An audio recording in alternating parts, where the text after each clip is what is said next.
Good afternoon, everybody. Hopefully you are well. I thought I'd come on a little bit early just to make sure everything's working all hunky-dory, because we know how technology loves to cause problems.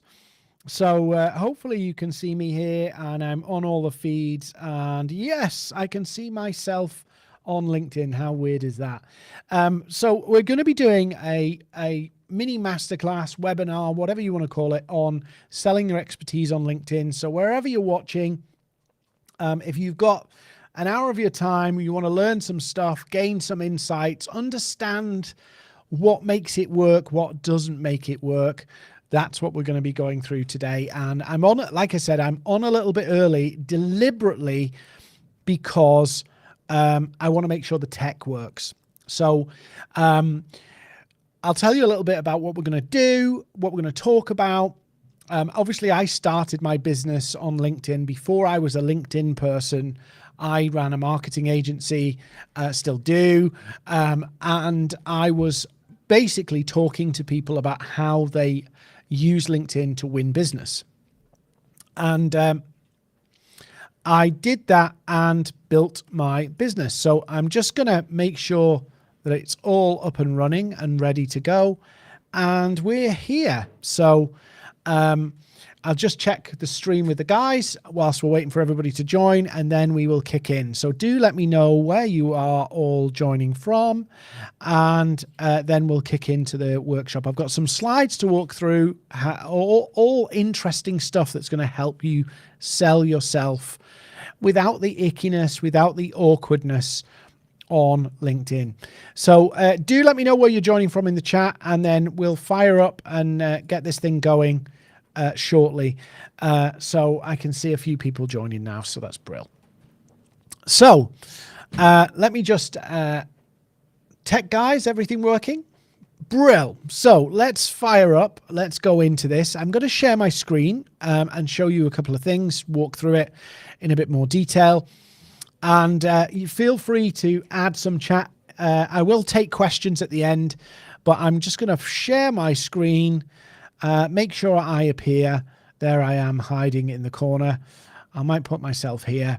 Okay, so what I'm going to look at, we've got a little over an hour. I'll try and be as concise as possible because I know your time's important, but this is important. If you've wasted your time on LinkedIn, spent a lot of time doing stuff that's not yielded any results, I'm going to explain why. I'm going to explain why people need you. And we're going to put this into a whole process that I use myself that you can use too. So in this little masterclass webinar, we're going to look at how to leverage your expertise to win clients without selling your soul to LinkedIn. Now, what do I mean by selling your soul to LinkedIn? I mean spending 90 minutes a day going and commenting on people to get reach and engagement. I mean spending lots of time creating content that doesn't actually get you anywhere. I mean thinking that you need to chase more and more likes and comments and followers to get leads and clients. I mean playing a totally different game than what our head is wired to do and what our brain chemicals tell us we must do. So that's what we're really going to look at today. And like I said, I'm going to take some questions towards the end. So do hang on at the end or ask any questions. There should be a chat box below where you can send any questions to. So first off, you do not need a big following, paid ads, or to go viral. I can remember many years ago, maybe 5-6 years ago, you could put anything on LinkedIn and it would blow up. And back then it was much easier to play a content game. And if you benefited from those early days on LinkedIn, if you benefited from the times when you could put a picture of a cat on LinkedIn and everybody would love it, awesome. But the reality is now you have to play a far more strategic game. And that's what I'm going to show you. How do we play the best, get the best results from the least amount of time with the least amount of pushiness. So this is what we're going to cover. I'm going to do a lot of this quite quickly because we've only got a limited amount of time. So I'm just going to tell you a bit about my journey so you don't think this is just some random person telling you stuff, that actually I've done this myself. Tell you a bit about what we're going to cover. There's some key things I want to set out of why people buy expertise, what's important. Because if you don't, I know this sounds silly on a masterclass talking to experts about how to sell their expertise, but if you don't understand why people buy your expertise, then you're going to struggle to market it.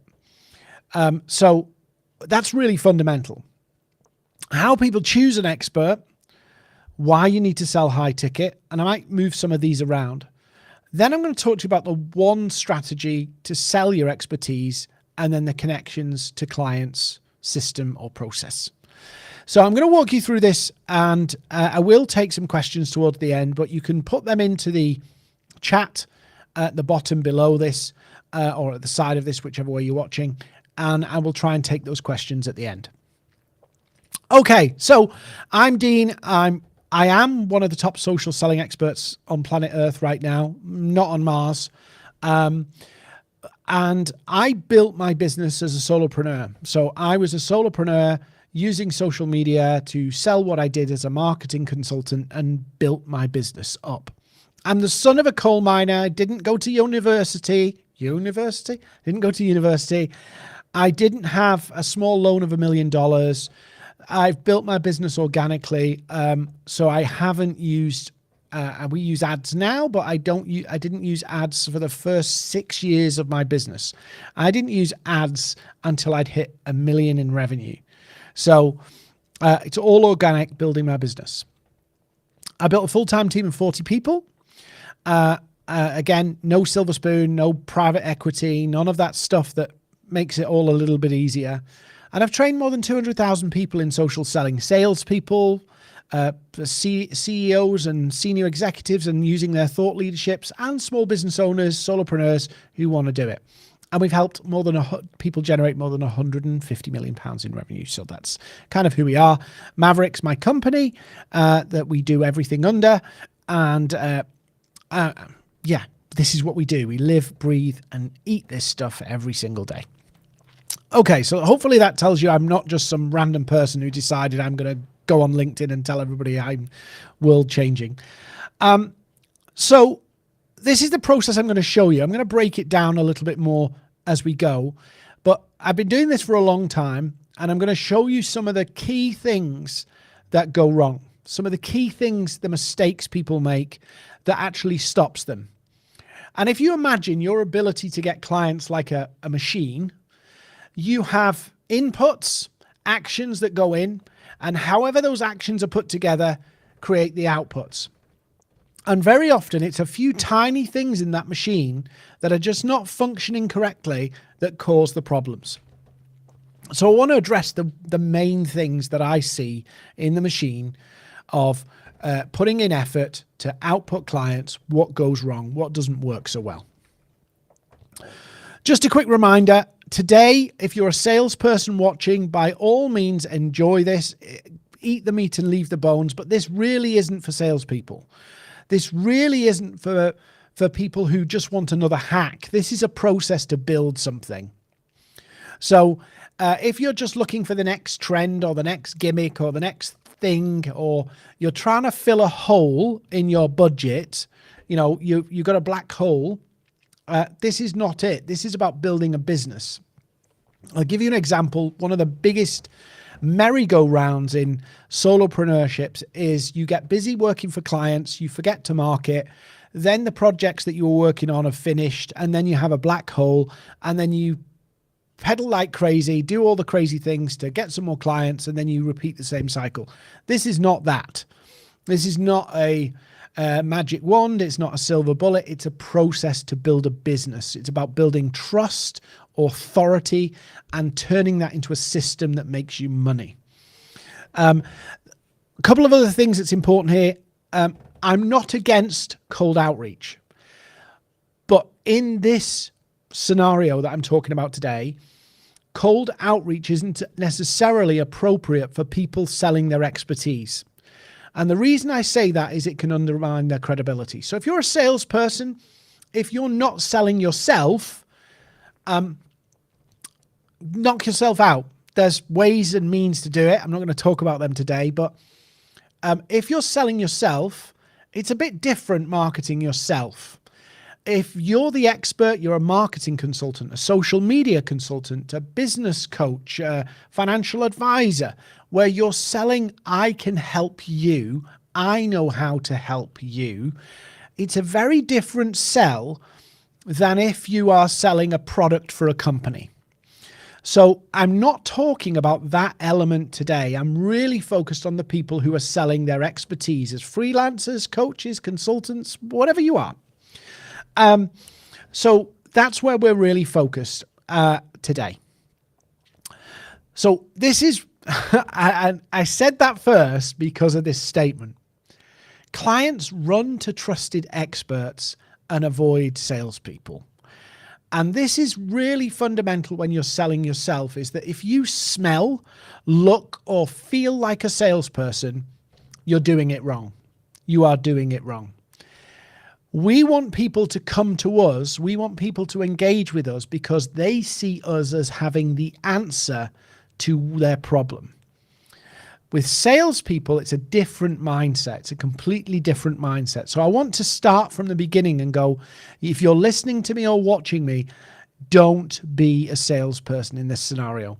It's very difficult to be a good salesperson selling yourself. I would rather you take a different approach, which I'm going to show you, which makes it way easier for you to sell. Less icky, less uncomfortable, less pushy. So let's just think about, why do people need experts, right? And I know I'm probably teaching you to suck eggs, but here's the thing, right? When you're on LinkedIn, you have to convince people that they need you. So if you don't know why people need you, if you can't articulate why people need you, don't expect other people to pick up on it. It's a really big issue. It's one of the biggest issues that I see people have on LinkedIn when they're selling themselves, is they actually don't know why people need them. They haven't pinned themselves down on why people need them. And the atypical thing that I see people doing is they have this kind of mentality of, well, I can help in lots of ways, and so people will come to me with their problem and I'll devise a solution. And it would be nice if that happens, and it would be nice if it worked that way, but it doesn't. People engage with experts when they see that person can solve their problem. That person can help me get to an outcome. So people buy expertise, they buy people's knowledge and wisdom and experience because they have a problem, or they have a really important objective or goal that they want to achieve. That's the first thing. That's the fundamental, right? That's number one. The next one is they want to get the benefit of the experience and expertise in their life or business, depending on who you're selling to. In other words, they want to bypass a learning curve. They want to get the insight from somebody else who's been there, done that, got the t-shirt. The other reason they want to do that is they want to get there faster. They want to solve the problem faster, and they want to reach the objective, the goal, more quickly. Yeah, really straightforward stuff, but you'd be surprised how often we ignore this. And when I look through people's content, I look through their LinkedIn, and I look at what they're doing, and it goes, I have no idea why somebody needs you. I know what you do. I know the problem you solve, but you can't tell me why they need you specifically. Another big reason why people buy the services of experts, or they buy in the expertise, or they buy a program from an expert, is because they want more certainty. Do you give people more certainty that you can solve the problem than they can solve it on their own? Now, if somebody came to me and said, Dean, I can solve your problem for £10,000, and I go, okay, I have to be more confident in having you, if I pay you £10,000, I have to have more confidence that I'm going to achieve that with you together than doing it on my own. We want certainty. So your customers, my customers, want more certainty of achieving an outcome by buying into our services. Then they want to avoid the mistakes. In other words, all the things that could go wrong on the way, that could cost them more money or cost them more time. What could go wrong? What are they unsure of is the next point. They know they want the result, but they don't know how to get there. They're confused. So there's like an uncertainty of what's the best way to get there. What's the best method to get there? And then, of course, the final one is they've tried and failed. They've already done it themselves, had a go, and it's gone wrong. And there's a lot of people in the market who've tried to do it themselves and it's gone wrong, or hired somebody, it's gone wrong. So people hire experts for one of these 7 reasons. Now, we could break those down and rehash them, but fundamentally, there's 7 reasons why people buy. Let me ask you a question. Are you clear in your own mind as you communicate through your content, as you optimize your profile, as you talk to people on LinkedIn, as you put out things that will drive leads? Are you confident that woven into all of that, you are clear on why people need you? Are you communicating the why of the need, why they need you? So they want a result. Yeah. Fundamentally, they want a result. And it's about you giving them confidence and certainty that you're the person who can help them get that result. Now let's flip this a little more. How do you choose an expert? Now this is different, right? So this is why I need an expert. Now how do they choose? And apologies if I'm teaching you to suck eggs here, but my experience has been on LinkedIn is that people miss this because it's so obvious, because it's so fundamental. People just miss it.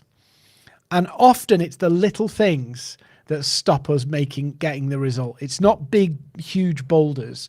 It's little tiny things that get in the machine, the gremlins in the machine that stop it working. So how do people choose the right expert? What goes through their mind? What are they thinking? Experience. Of course, they choose experience. Number one, if somebody's got a lot of experience, that gives people more confidence. So somebody who's got a year's experience versus 20 years experience obviously plays a part. But there's a bit more to that. There's the focused experience. In other words, somebody who has 10 years experience in social media versus 10 years experience in getting clients on LinkedIn. See the difference? See the difference? 10 years in experience on social media, 10 years in experience in getting clients on LinkedIn. Both very experienced, but one has more focused experience on one particular area. So again, people choose because they feel that that person or that individual has the most experience in solving their issue, not just in the field, not just in the subject, but in their area. Now that's great. Having loads and loads of experience and focused experience is powerful. Yeah, absolutely powerful. But there's another part to this, which again, a lot of people miss.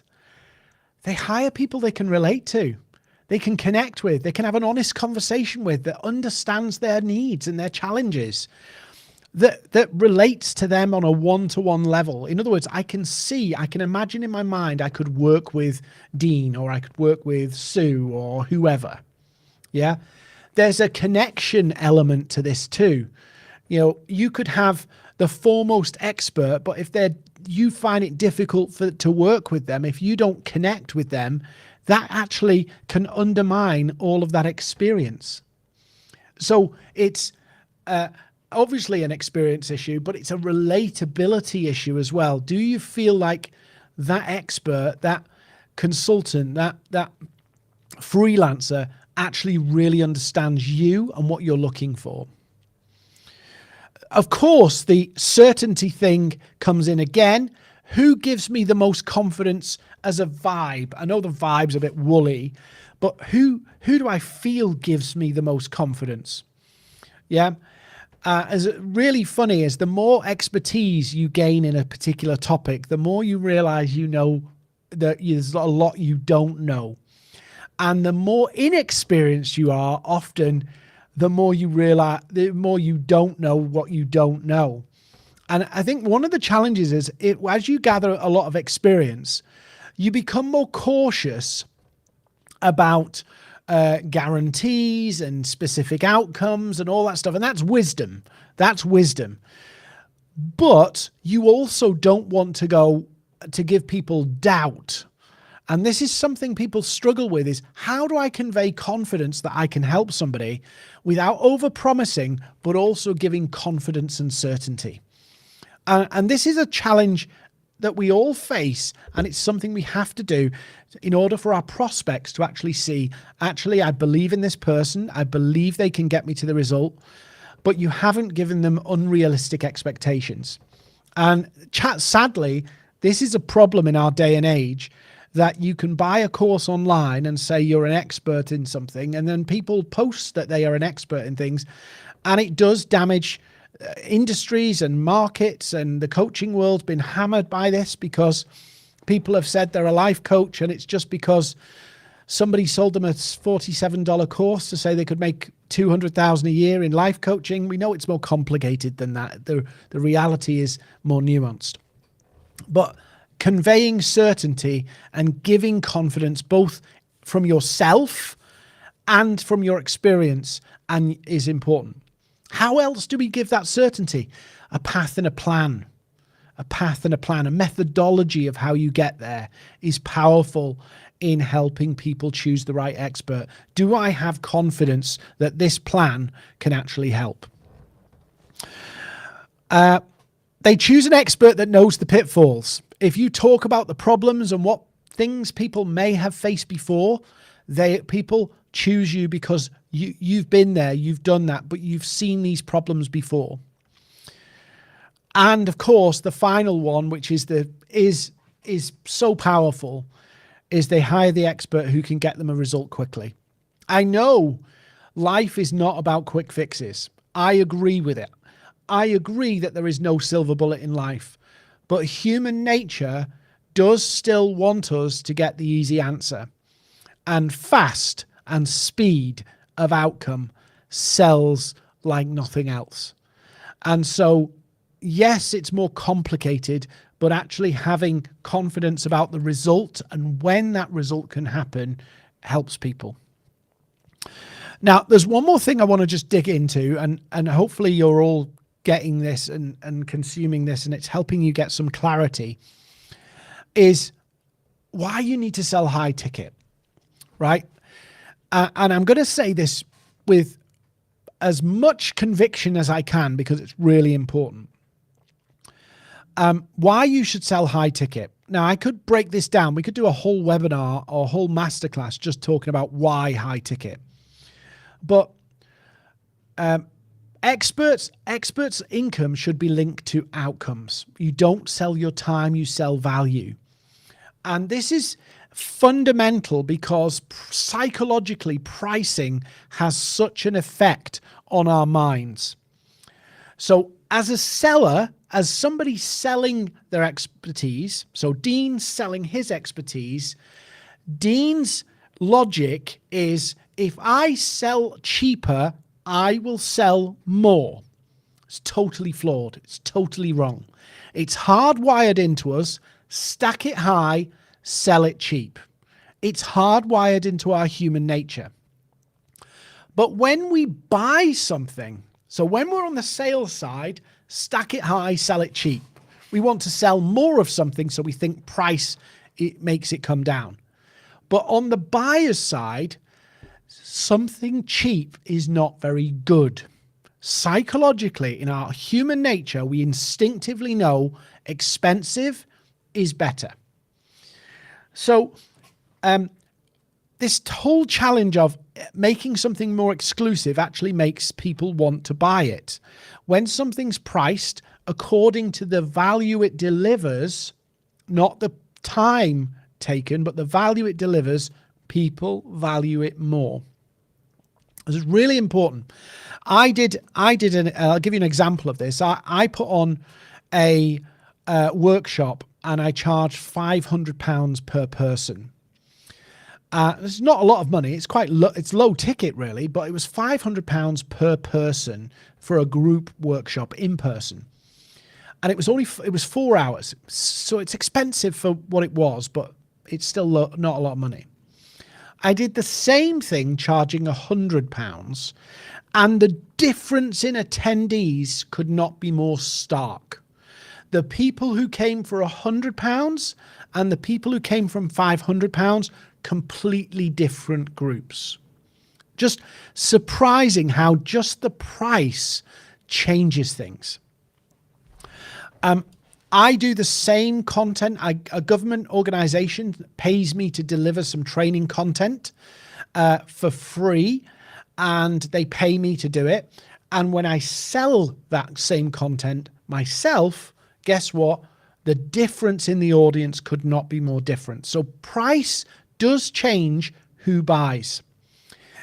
So there's all of those things. The other thing about this as well, and I don't want to be mean or cruel, and I've been broke and I've had no money. But when the price to entry is very, very low or really affordable for a lot of people, it can attract people who need saving. It can attract people who need massive help. And what happens is you end up over-serving those clients and underserving the people who are paying you a lot more, who value your time. And it's brutal to say it, but this is generally what happens when you have a low ticket price. The people who pay the bottom price take more of your time because the people who pay the higher price respect your time, and you end up over-serving the clients who are paying you the least. So the reason why you should sell high ticket is also you can pick and choose who you work with. If you're running at your max capacity and lowest price, you always need more and more clients all the time. You need you can't afford gaps. So you want to be in a position where one client is carrying you for more than that length of time. So you want to be able to pick and choose. And then this is an important point, and most people don't get this. It's really important. If you want to do your business, build your business right, and you're selling your expertise, 10% of your time needs to make you 100% of the money. Now, most people get this wrong, right? They go, wow, if I charge £150 an hour and I work for 20 hours, it's like envelope maths. If I charge £150 an hour and work for 20 hours, I can make £3,000 a week. The reality is, for you to make £3,000 a week, you'd have to market to get X number of clients. You need to work out that your 10% of your actual working month or week is actually billable hours, but that billable time pays for the whole of the period. Now, I'm not talking about selling your time per se, but going, hang on a minute, if I work with a client on a 3-month program, I need to figure out how, if I use 4 hours a week, that covers me for 3 months. 4 hours a week for 3 months covers me for the whole of the 3 months. If you're working 40 hours. Why does that matter? Because you have a finite amount of time to market, and you have a finite amount of time to deliver the services. So 10% of your time has to be devoted to marketing at the very least, between 10 and 20%. 20% is the top end. So that 20%, by the way, is the equivalence of a day a week. A day a week doing all the sales and marketing, so that you have 4 days a week to deliver for clients, plan what you're doing, be more strategic. So that's how it has to work. So if your pricing isn't right, you'll end up working 70 hours a week to make not very much money. So 10% of your time has to make 100% of the money. So think about that. Whether it's a month, a week, a year, you have to plan that way.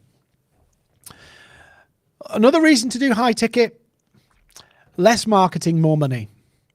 Yeah, some people have got that the wrong way around, by the way. More marketing and less money, right? You did not sign up to be a full-time marketer, so design your business and your pricing so that it does not require you to be a full-time marketer. Yeah, 10% of your time, 100% of the money. So that's simple ratio. You look at that and go, okay, I've got 10 hours a week to actually of billable time, 10 hours a week. I need to make all my business revenue in 10 hours. So that has to, whatever you do there has to cover the whole thing. So just think about that when it comes to your pricing. If I had 10 hours of client, let's say I had 10 hours a week of billable time, and I allocate 10 hours a week to serve clients, I have to make all of my revenue off those 10 hours. It's really simple. And finally, of course, people expect to pay more for experts. It's just a natural thing. So when you're cheaper than an expert, it's like, oh, there's something wrong here. Yeah, and I didn't make a point on the last slide. I need to pick up the pace a little bit here. But it's also important to note that selling a 1K service requires the same effort as a 5K service. So think about it. Do you want to spend 10 hours a week of marketing, say, or an hour a day, or whatever time you decide to allocate? But let's say you spend 1 hour a day, 2 hours a day marketing your service. Would you rather be winning 5K clients or 1K clients? Just think about that. It's the same amount of effort. It's pretty much the same amount of effort. So think about what kind of clients am I going for, because there's still the same amount of admin to onboard a client. There's still amount of admin to onboard a client. So it might cost you in your own time, if you value your own time, which is important here, it might cost you 30, 40 pounds to just onboard a client, no matter what they buy. So that becomes 970 quid. And then you've got, all the other admin, tax and all that kind of stuff. There's a lot of standing costs to just onboard a client.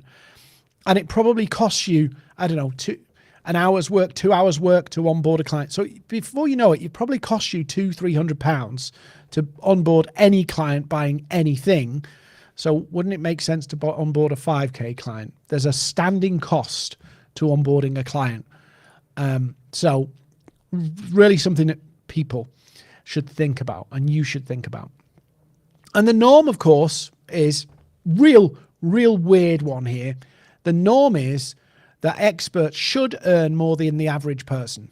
Yeah, if you're an average employee in whatever job anywhere, an expert should be making more than the average worker in whichever country you're in. That's just a common sense, right?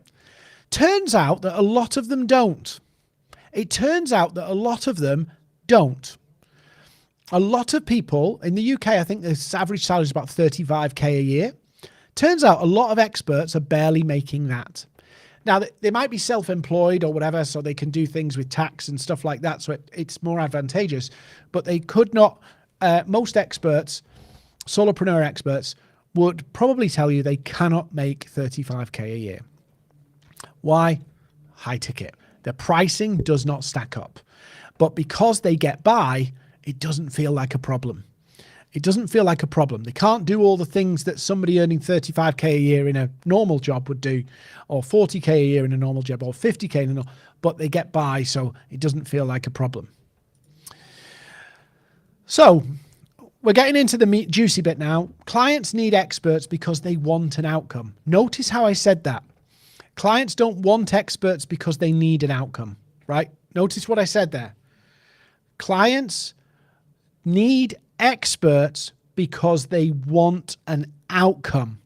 It's not clients want experts because they need an outcome. I will explain that in a bit more.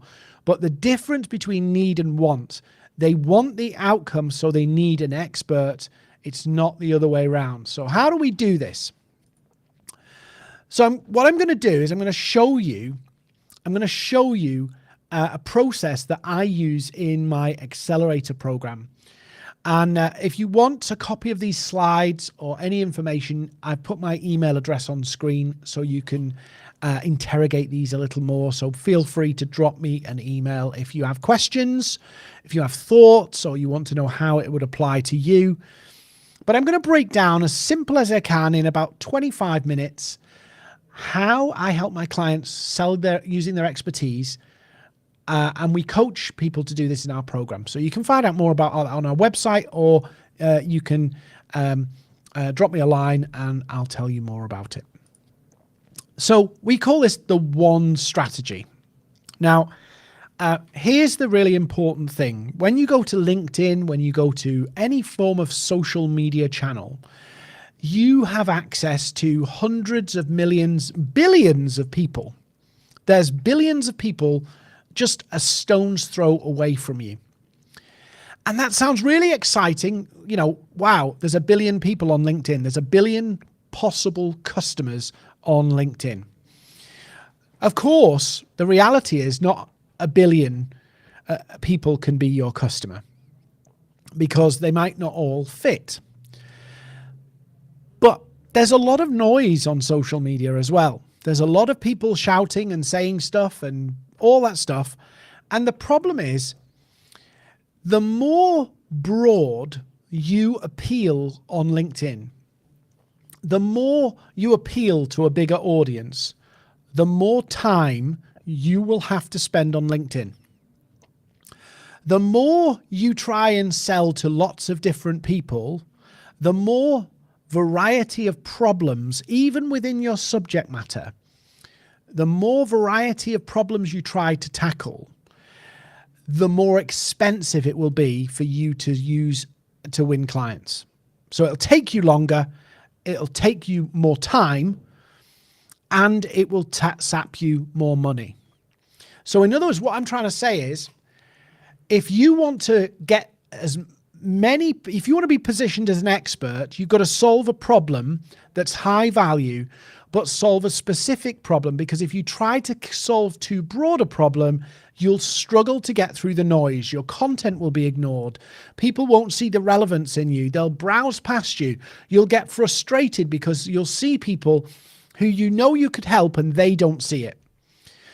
They won't see the logical step of, oh, you could help me solve this problem, because you're appealing to too big an audience. I'm going to break this down in a minute, because many of you watching this today will actually be in a position whereby you think you're quite focused. And when I show you in a second, you're going to realize, wow, this is a problem. This is the issue. This is why I've been struggling to cut through. So the one strategy is composed of 4 bits. A compelling offer. Now, I'll break that down a little bit more, but think about it as you've productized your service. It's productized. In other words, it's a bit packaged so people can see it, like a package holiday. Yeah, it's defined, it's got everything in it. It won't fit everybody, it won't suit everybody, but it's a box that people can understand and comprehend what I get for it, and they can see the value for them or they can't. It's a bit more defined. An audience, a defined audience, a tightly defined audience. CEOs of big companies think differently to small business owners. CEOs of stock market listed companies think differently to CEOs of companies with 50 employees. Within the category of CEOs, there's the size of the company, there's the locations, there's the industries, there's all sorts of different variables. So defining your audience by the different variables within a broad category can help you cut through a lot of the noise. And this is part of the problem that we have to do. We have to cut through the noise. A clear message, in other words, aligning your offer, your audience, to your content strategy, to your messaging strategy, to your lead generation strategy. All of that stuff has to then go into a very focused, clear message. I'll give you an example. One of the first things I ever did, one of the first workshops I ever did, and it's become the best-selling workshop I've ever done, still to this day, 6-7 years later, is I teach people how to win one client on LinkedIn. One client. How to win a client on LinkedIn. One. And I teach that to this day every single week. Hundreds of people a month buy that course from me, either in person or online, because it's specific and designed. It's an offer for a particular group of people, and it's got a very clear message.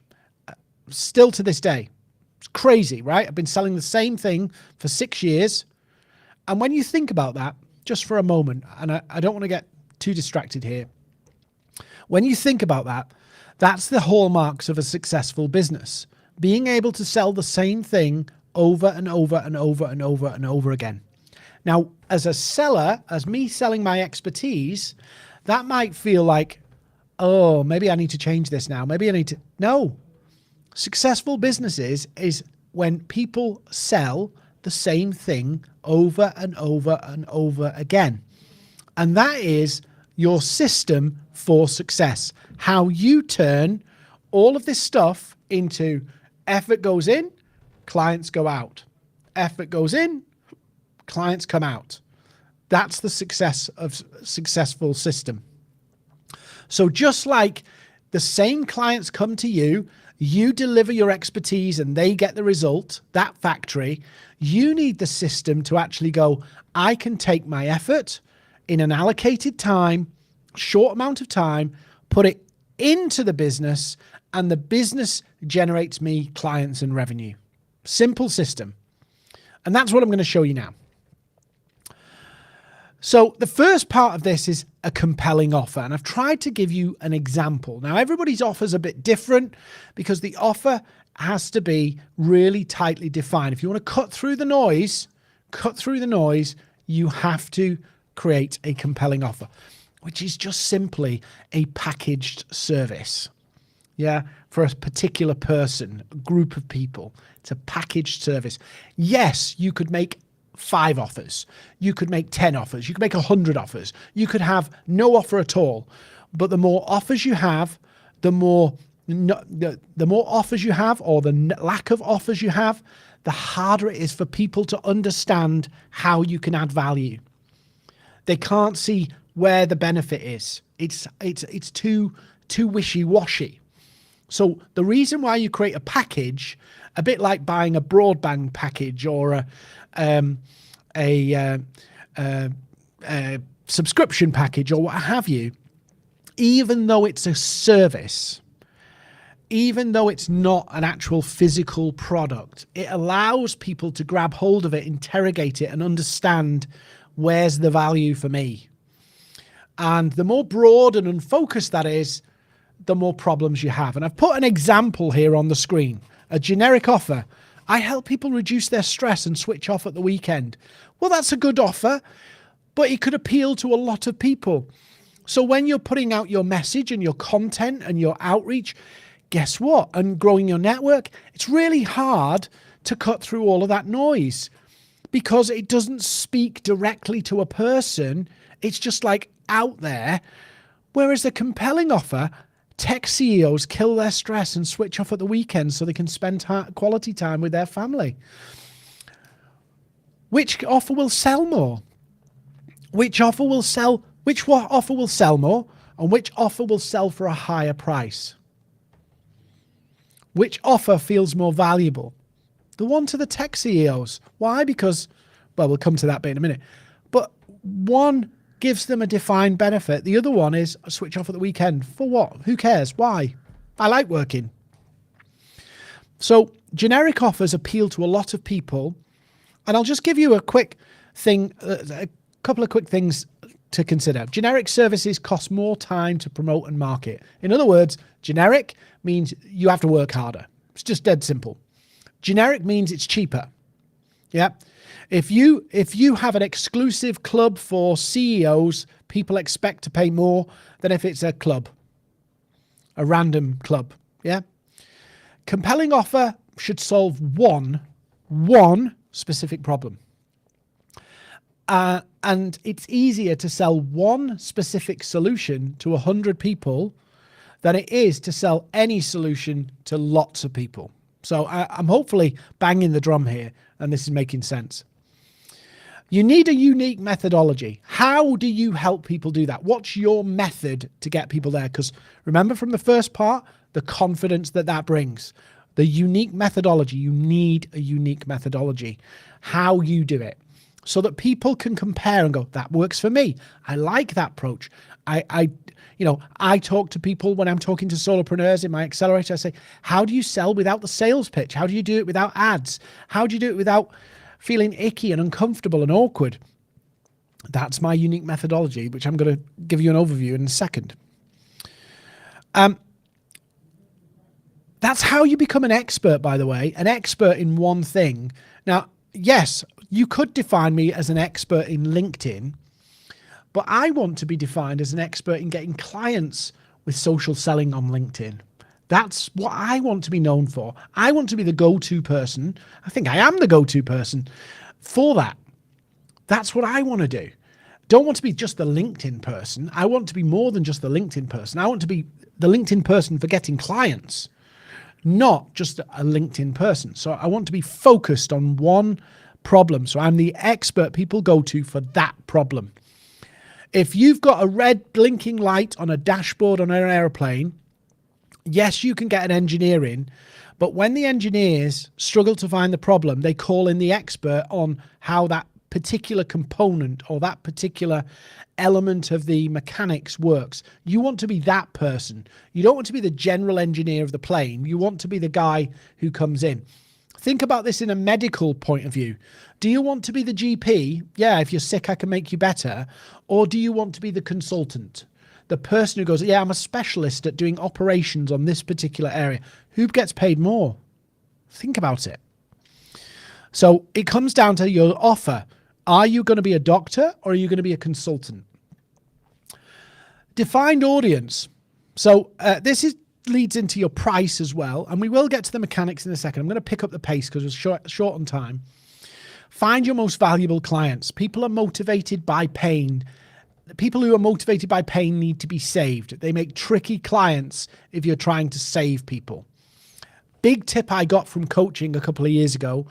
Dean, I love to help people, right? Anybody messages me, I will help them, right? Doesn't matter. If they come to me and say, I've got no money, I will help them. But I will not take a client on who cannot pay for a service. I will help somebody out of my own goodwill, but I will not take a client on who needs to be saved. I do not want to be people's messiah. If their house is about to be repossessed and they say, Dean, here's my last $5,000. If I don't get a client in 7 days, I lose my house. I am not going to take that on. I do not want to be the person who saves people in that way. Now, I might help somebody do that, but that's from my own goodwill. And I just want to make that clear. You do not want clients who need to be saved. It's more trouble than it's worth. There's ethical issues as well. You want to take clients on who want to invest and see working with you as an investment, not people who see it as a cost or a gamble. So don't take on clients who need to be tricky. So you don't want people who need to be saved. You also don't want people who have a dream but rarely take action. Entrepreneurs, yeah, people who have a dream but rarely take action. And this is where you need people who are in the right role, the right place, the right position. They have a problem and an outcome, and those two things in tension. Excuse me. Those two things in tension actually create the perfect scenario. It's somebody who's motivated to change and has a destination they want to get to. Those two together create a good tension for what is a most valuable client. They have the ability to pay. So what kind of business are they in? What kind of industry are they in? What's the size of their business? Where's their business at right now? So that your fee is not breaking the bank for them. You don't want to put people under pressure financially. And you want people who value your time. And if you're stretching their finances to be working with them, you want them to value your time but not feel resentful of that. And their need and want has to stack up for your ticket price. Yeah. So if you're going to charge them $5,000, the value you give has to be more than $5,000. You have to have generated more than $5,000 worth of value. And that then correlates to my example here. If you've got whatever it is you're selling, but let's say you're selling de-stressing for business owners, right? A solopreneur starting out, $5,000 to de-stress for a solopreneur starting out is a bad move, right? It's a bad MVC. Why? Because there's probably a million other things they could spend that $5,000 on. So you're going to be in a tough sell to sell de-stressing to solopreneurs starting out, right? CEOs with 10 plus employees, $5,000. Yeah, it's not bad. It's not bad. So your MVCs is about picking somebody. I'll give you another tip, the final one. You can access them easily. You don't want CEOs called Alan who live within 5 miles of 5 miles of Heathrow Airport, who also like train sets. Now, a lot of that you can find on Sales Navigator, but you want to be able to access them easily. You want to be able to find these people in good quantity. There doesn't need to be millions of them, but there needs to be a good quantity of them you can get access to, you can find through LinkedIn and Sales Navigator. Otherwise, it's going to be really tricky to market your service. Most people don't get this, by the way. I help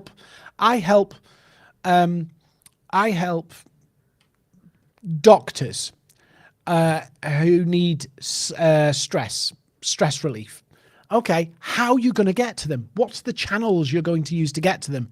If you help doctors with stress relief, yes, you can get to them on LinkedIn, but you need to do the analysis of how easy is that? Because if it's not going to be easy to get to them, you onto a tough sell. You're making your selling job harder because they're harder to reach. This is one of the reasons why I love LinkedIn, by the way, because LinkedIn has the easiest to reach audience. You can find people in quantity. Clear message, combining all of that stuff together, right? I'm really tight on time, so I'm going to try and push this through.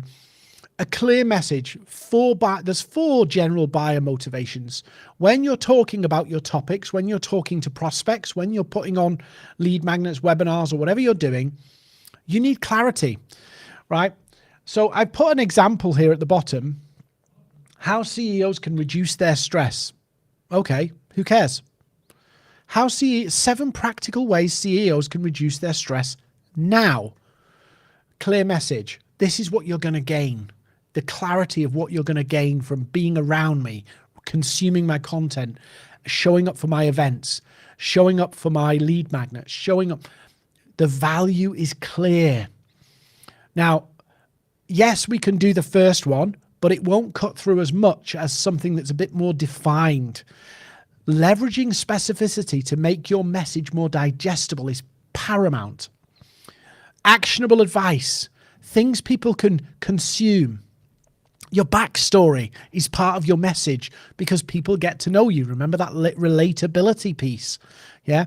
There's a lot of noise. And the clearer your message is, it creates signal. It punches through the noise. So the more specific you get, the more you can cut through all the other nonsense, the dog pictures, the selfies, and all the other stuff that's going on LinkedIn. At the end of the day, your content only needs to resonate with the people that matter. Only needs to resonate with the people that matter. If you got 200 of your MVCs in really resonating with what you're saying, you are set. If you get 200,000 people who are not your MVCs, you are broke. But you have this warm feeling inside because you got 200,000 views. Yeah. Clear message. Focus. System for success. Process you can repeat, right? I'm just going to show you the system now because we've only got 11 minutes left and I'm going to be as quick as I can. To make your process simple and easy, you need a flywheel, something that turns and builds momentum. And I've talked about this LinkedIn flywheel before. It has to fit your time constraints. It's nonsense. You coming up with an idea. I'm going to get loads of clients. I'm going to spend 90 minutes commenting and then 10 hours creating content every week. It will fall over because it does not work in real time. It's not practical. It doesn't function. You need to have your daily actions written down, all of that put down, and it can't be reliant on something that you can't control. So a lot of people bank on content, right? So bank on content. The problem is the algorithm can change and you can become invisible. This has happened to hundreds of thousands of people where they've had a really good crowd. The algorithm changes, it all disappears. Don't bank on that. If you've got it, great, knock yourself out. But don't build your business reliant on Silicon Valley favoring you when they don't even know your name. Or unsustainable concepts. Oh, you could do this, you could do this. Stuff that just does not work in the long term. Good system, content, connecting, events to convert, targeting exactly the right people, a narrow audience. Don't rely on the algorithms. Low time commitment, building a list, building your email list. Really important for long-term growth because a tech platform can change. Little features can change, but an email list is yours. You can reach them whenever you want. Building a platform on LinkedIn is great. But if you don't get it off LinkedIn, what happens one day when LinkedIn falls out with you? It's all gone. This has happened to big creators. Don't build a house of cards that can be taken from you from the bottom. So yes, content's great. Posting's good. But attracting leads, yes, but it's not predictable. It's not sustainable. And it's something that you can lose easily. Yeah. Building your house on sand, right? Build on solid ground. So connections to client system. I'm going to whiz through this. I've got to finish in a few minutes. So maybe if you want to email me any questions, or if you want to copy the slides, or you want to talk anything of this through, or you had something, a thought, and you didn't get a chance to answer it, please drop me an email. There is a chat function here, so you can put a comment in there too, and I'll pick up all of those. And if your name's there, I'll respond back to you as well. So connection to client system. It's very, very simple, right? Grow your network with exactly the right people. Forget about everybody who isn't a potential client, who doesn't match your MVC, right? Yes, you can play all the games and the gimmicks, but just focus on the people who matter. The people who resonate, and I'll talk you through this. C is simply build awareness, build relatability. And you can do this through content. You can do this through building your network. You can do this through interacting with prospects and having, relational conversations, even in the DMs. You'd be surprised how many people will talk to me about all sorts of things in the DMs. And I never ask them about business because I'm just trying to build up relationships, build a little bit of trust and awareness. See the value, see you, so they're aware of you. They're aware of the value and they're aware of your offer. Very important. The amount of people who don't post about their offer and then go, nobody's buying from me. They don't know what you're selling. Yes, posts that promote offers bomb, but you still need to post it anyway to build awareness. On average, it takes 7 times somebody to see a product or an advertisement of any kind for them to consider buying. 7 times. I bet some of you watching this, as you scroll back through your LinkedIn feeds, will go, I haven't even posted about my offer 7 times, let alone somebody's seen it 7 times. I don't think I've ever posted 7 times about my offer. So they need to see you, see your value, and see your offer. Don't mean buy it, I just mean see it, understand it, know it exists, have a little bit of information about it, a bit of awareness. We'll talk about something else in a second about that. Then they've got to taste the value. In other words, I don't mean a free trial, but an experience. And I do this a lot through things like this, through audio events, through lead magnets, through some of my specific types of posts where I help people see the value of me working with them, see the value of me, hanging around me, following me, all that stuff. See the value of what I do. Yeah. See the value of what I do, the importance of what I do, and then see the value in my offer. Yeah. And I can do that through things like this. So it's a bit deeper than content, and I can get people from all different channels here, but I use LinkedIn, and that's where I develop I've experienced the value. There's some good stuff there. And he's got some good things to say. And then based on that, I give people an opportunity to buy through a very consultative process, like a doctor or medical professional would diagnose you. I help people. And sometimes I help people and they don't buy. And sometimes I help people and they do buy. And invariably, more times than most, because I'm building my network with my MVCs, they buy. And I've written this whole process out and I teach it every single week, and I support my clients with on-demand coaching that works in how to do this, how they take people from connection to client. So you're not cold pitching people, you're following up based on their taster of you. And you give them a taster of you, but because your MVCs are coming in, because your message is aligned to your offer, the people who are coming in and tasting that value are people who resonate with the outcomes your offer, your packaged service delivers. So the conversion is higher than if you were doing cold outreach. Less people, higher conversion. Hopefully this is making sense. And here's some examples. I shared this before. Just finished my audio event, went so quick, got 8 people message me, 2 comments on the post asking to speak. So, you don't need a lot of people. This next one here I shared in my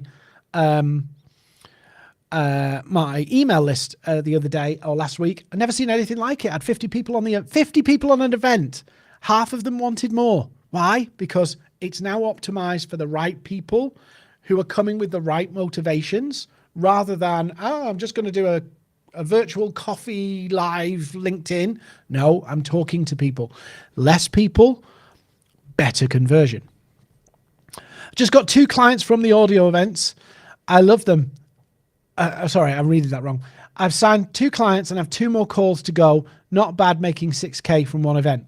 No, it's not bad. And that's quite low ticket, really. 2 clients, 3K, yeah. I'm 2 clients away from hitting my revenue goals on the first quarter. I'm doing less on LinkedIn now and making more mad air. Northern client that. So you may not know the mad air. It's a northernism. And I'm originally from the north. So instead of being a seller, you're being their doctor or their consultant. You're changing the way you approach LinkedIn from, hey, I'm amazing, buy my stuff, to actually, what's your challenges? What's your problems? But then going, okay, I'm going to focus on one problem and I'm going to be the go-to person for my network that I'm building with exactly the right people. I'm going to be the go-to person in my network for that specific problem. Dean's the clients from LinkedIn person. He's not the LinkedIn person. He's the LinkedIn getting clients from LinkedIn person. And that's how it works. So I was going to take some questions, but I've ran out of time and I've only got 2 minutes left. But if you want to know more about how I do this, or you've got questions and I couldn't answer the questions, and you're thinking, maybe I should join the accelerator, here's some of the examples of what's in it. So we help you create your high ticket offer and launch it on LinkedIn. We help you find those MVCs and define your MVCs. We help you build that simple way to sell without the time suck. In other words, you're not spending your life serving social media rather than serving clients, or you're working 70 hours a week to just create content. We help you become that go-to expert for your network and win clients consistently. What's included, I know you'll probably want to know. We help you write the 90-day success plan. Your first 90 days, how do you get the best impact, the best results in the first 90 days? We have weekly group coaching, so you can join me on a Zoom every week, and that's why I'm going in 2 minutes, because I'm joining my group. You get on-demand one-to-one support from my team, online training library, and we help you with publishing, podcasting, and speaking opportunities. And a lot of our members have actually been put on stages by me, put on events by me, and been featured on podcasts and websites and all sorts of places because of us. So Social Selling Accelerator is about being the expert, winning clients, and enjoying it, having fun with it, rather than it being a necessary evil.